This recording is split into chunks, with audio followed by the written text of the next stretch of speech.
How are we doing, guys, and welcome back to my channel. Today we are going to be doing another PC related video. I'm going to be working on my own personal rig today, so this is my daily driver rig. This is one I do all my gaming, all my streaming, all my YouTube editing and everything else on. And basically we've got to the point where it desperately needs a clean. I have left it a little bit longer than I usually do. I usually try doing it at least once a month just to get all the dust out. As you can imagine, with two kids and all the activity goes on the house, it does pick up dust rather quickly. So I desperately need to strip this down and clean it because there is literally dust everywhere. And while we're at it, I have been noticing with the current temperatures that we've been having here down in South Wales, the rig has been getting quite hot. So I've decided to upgrade the cooler. So I have gone with one that I fell in love with as soon as I saw it. The Cooler Master Master Air MA, was that 610p? Basically, it's the one that kind of has an eye thing on the front. So it's got full RGB, which we can use obviously to go with our Rainbow Puke. I'm kind of the rig has kind of been set at like Rainbow Puke setting, so all the LEDs are all flashing all the different colours and everything else. And I think I'm kind of at the stage where I'm a bit bored of that now, so we kind of want to set up a relative theme. I'm probably going to go with something just like a base white or something like that. We'll have to see, because it is quite a dark smoked case, so I think the white or maybe a pale light blue will go. But it's compatible with the Aurora Sync, which is great because we have got an Aurora board inside. An Asus board inside it. So yeah, we're just going to head on. I'm going to do a quick switch and hopefully we'll be going straight down to the top down view any second now. Okay guys, so as you can see with all of this gunk and everything all along here, we are quite a little bit dusty. I have neglected the old girl a little bit more than I should have done. So we are going to give all this a bit of a clean out. Just to give you a quick overview as to what we've got, this is the case is called a Sahara P35. This is the variant that comes with 4 RGB fans. There's a controller on the back there that does all that, and there's a little button that's just on the top that does all, and you have a remote control as well. I've got the Asus B450F Rockstrix gaming motherboard. I've got 16 gig of 3200 megahertz G-Skills Trident Z RAM, and I've also got the Ryzen 2600X, obviously running the stock cooler, which is what we're changing out today. And I've got a 4GB RX 470, I think it's a 470. Anyway, this is one that we're planning on upgrading later because it is struggling a little bit with the video editing right now. Unfortunately, we don't have the money for that, so we are just going to have to deal with what we can deal. So there's a Corsair 600 50-watt power supply underneath there. The Kingston 240 gig SSD, which has got the SATA SSD, which has got the Windows install on, and then there's a 500 gig Crucial, which is on the back. Now there is some design flaws with this case which kind of do annoy me a little bit, and I didn't actually realise at the time of ordering, otherwise I probably wouldn't have gone for this case primarily. Now one of these is, for some weird reason, it has a slot. Even though this is a solid glass front case up here, this case, you know, there's no cutout slot. There's a drive bay slot for a disk drive in here.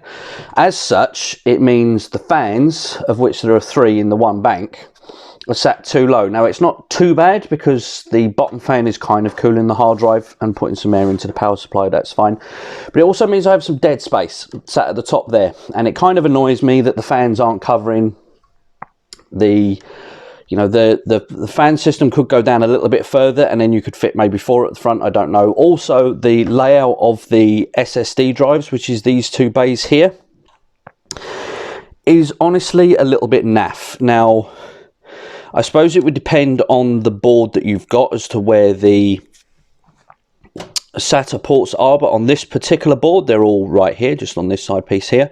And as you can see, they are right where the SSD would mount. So I did initially try and have the second SSD mounted on the front here. Unfortunately, you can't put the drive back far enough away. You can actually see how close this is. So basically the drive fits to this lip.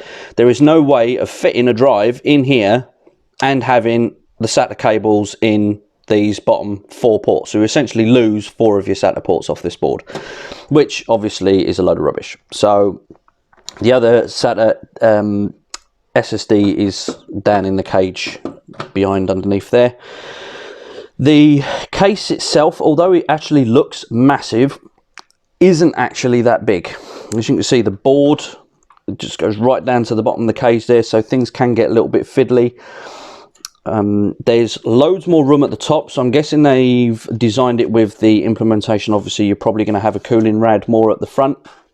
You know, you would run something like a 240 rad along the top here. Obviously, this vent comes off.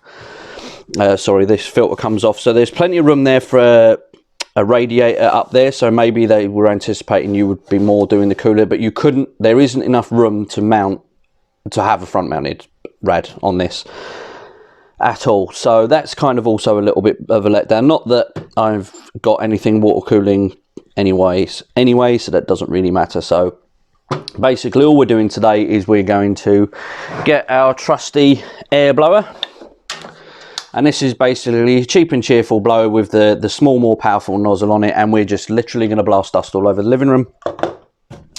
Just to clear everything out, then I'm going to try and get the, if I can remember how to take the front panel off, give it a little bit of wipe because the dust build up on the glass inside is done. I've got some of my trusty Gorilla wipes hanging around here somewhere that will give that. So, but for the most part, we think we can do a little bit of the fast forward action while we just go through the cleanup, and then we'll get down to hopefully fitting our new CPU cooler. I am a little bit concerned because I didn't think at the time how tall this thing was. It's a lot taller than I was expecting.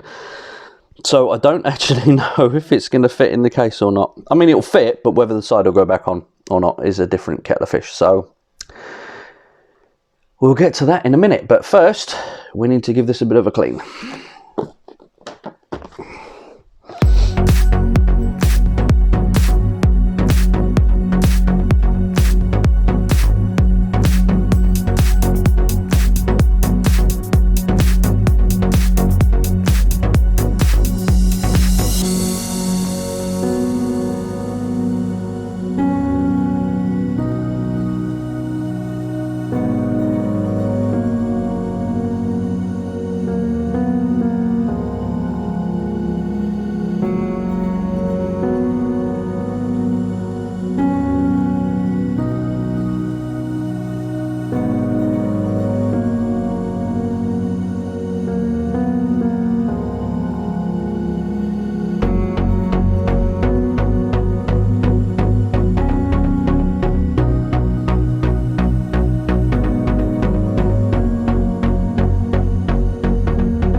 Okay guys, I'm just going to let the dust settle over there a little bit. We've hoovered up all round here, so we all should be good. So let's see how big this is. Okay, that's a good start. So top box, we've got mounting bracket and cabling. And more but they even give you your own little tube of Cooler Master Master Gel Pro. Interesting. Okay, lots of loads of little clips. These are your assortment of mounting brackets and the RGB controller, which goes in the back. I think it's got a Molex connector on it. That's unusual for something relatively this new. And various other adapters stroke brackets. I'll have to quickly check the manual, make sure which one it is that I need. Well, before we do that,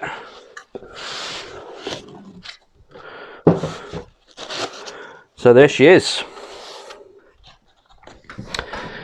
Just need to check that the phone hasn't stopped recording. No, still going. Cool. So yeah,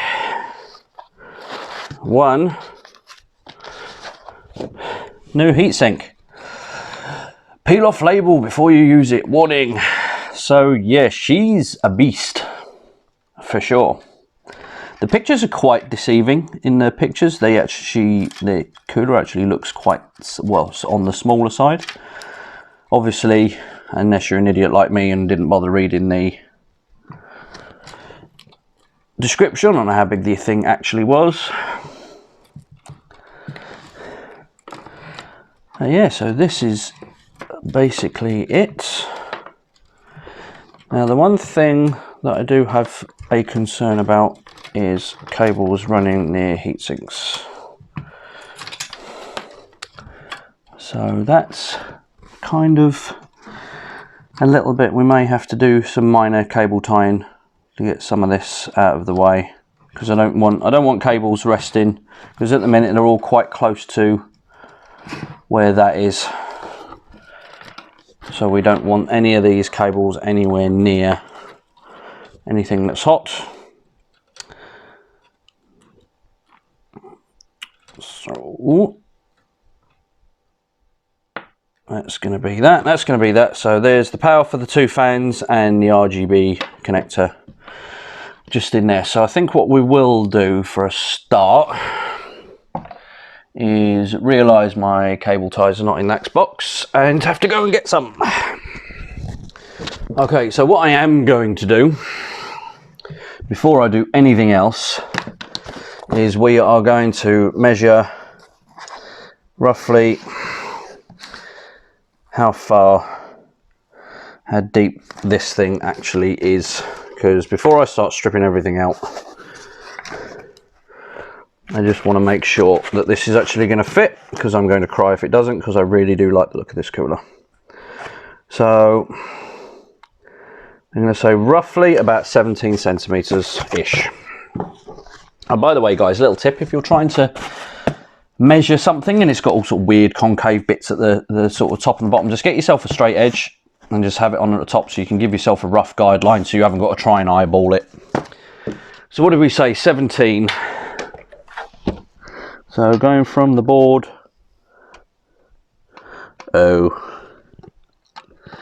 this is going to be tight. This is going to be really, really tight. I mean, the case does sit, so we have actually got a little bit, yeah, I think, he says, we should be good. Okay. So we just need a quick consult of the manual and we'll be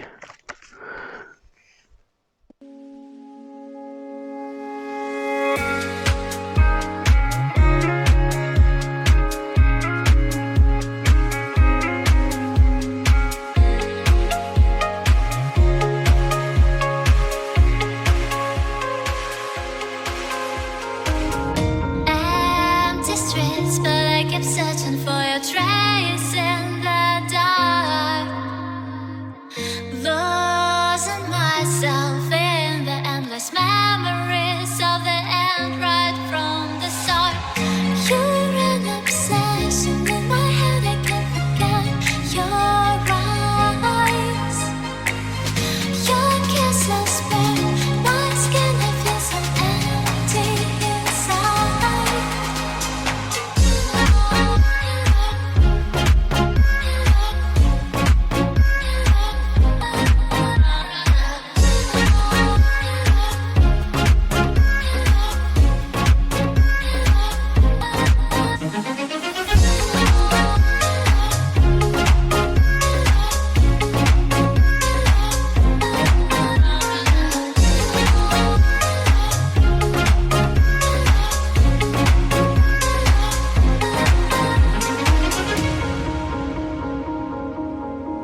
Okay guys, and as you can see, finally, through the magic of editing, finally got it in. I made a bit of a cock up early on. The brackets that to go on the back of the motherboard, just to give you an example, obviously this is the standard one that comes with it. Now the one that comes with the new cooler is universal, so it does AMD, AM2, AM3, AM4, as well as in various Intel variants. So obviously there's multiple slots on it. Now you're supposed to put these little pins in.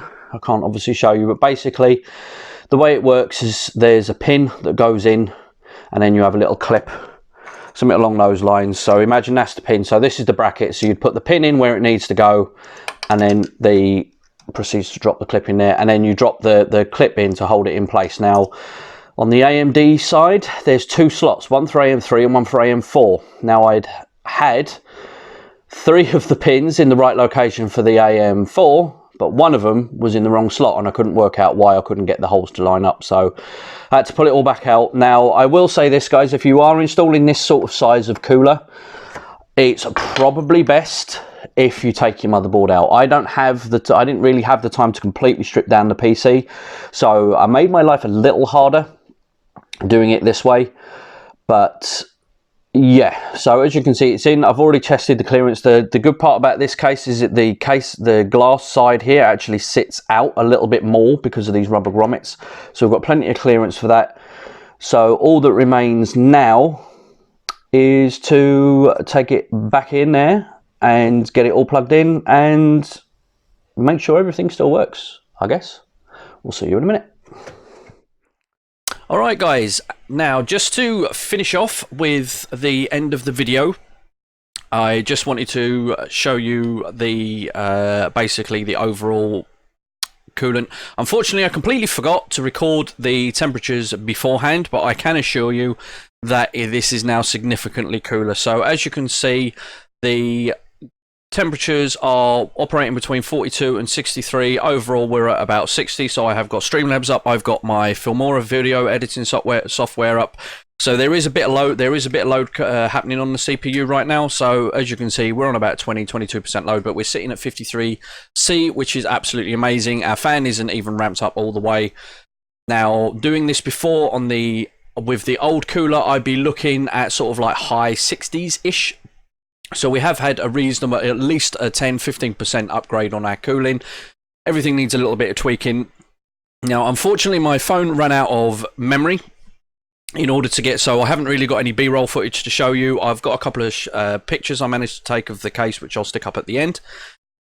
We had one minor issue where, for some reason, the PC all booted up fine, but the LAN card decided that it wasn't going. The onboard LAN decided it wasn't going to work. It would connect to my network, but it wouldn't work with any. It was basically saying there was no internet, so I rebooted everything. I've got an individual switch here that runs the 2 main computers that are here at in our little office here, and I restarted the hub and everything else, and nothing was working. I tried reinstalling drivers, deleting drivers, whatever I was doing with it, it just hung the system. Windows, it just wouldn't do anything at all. I tried various different attempts. In the end, I booted the PC into safe mode. And for some reason, when it was in safe mode, it was showing that the LAN card was disabled. So I went and re-enabled it, and it started working. So I went back into the regular Windows 10, out of safe mode, and lo and behold, it all fixed itself. So I've got no idea how installing a CPU cooler randomly disabled my LAN card. I've got no idea why or what. I was panicking. I'd shorted out a board on the back. I was checking all the pins. Everything was fine, but after that final bit of tweak there, we managed to get everything back up and running. So I hope you all enjoy the video, but as you can see, it works. Everything is alive, everything is nice and cool. Hopefully I'll fire up some games later, such as MechWarrior Online, which we're going to be streaming, which is quite CPU intensive game anyway, and I'll keep an eye on the temps for that. But for the most part, I want to thank you all for sticking with me for the video. I hope you all enjoyed it, and don't forget to leave a rating, don't forget to subscribe, and don't forget to follow me on Twitch, and I'll get my brain working in the end. It's been a very long morning. That LAN issue did stress me out somewhat. So thanks again, guys. I'll leave you with a couple of pictures at the end with the finished build, and I'll see you in the next one. Goodbye.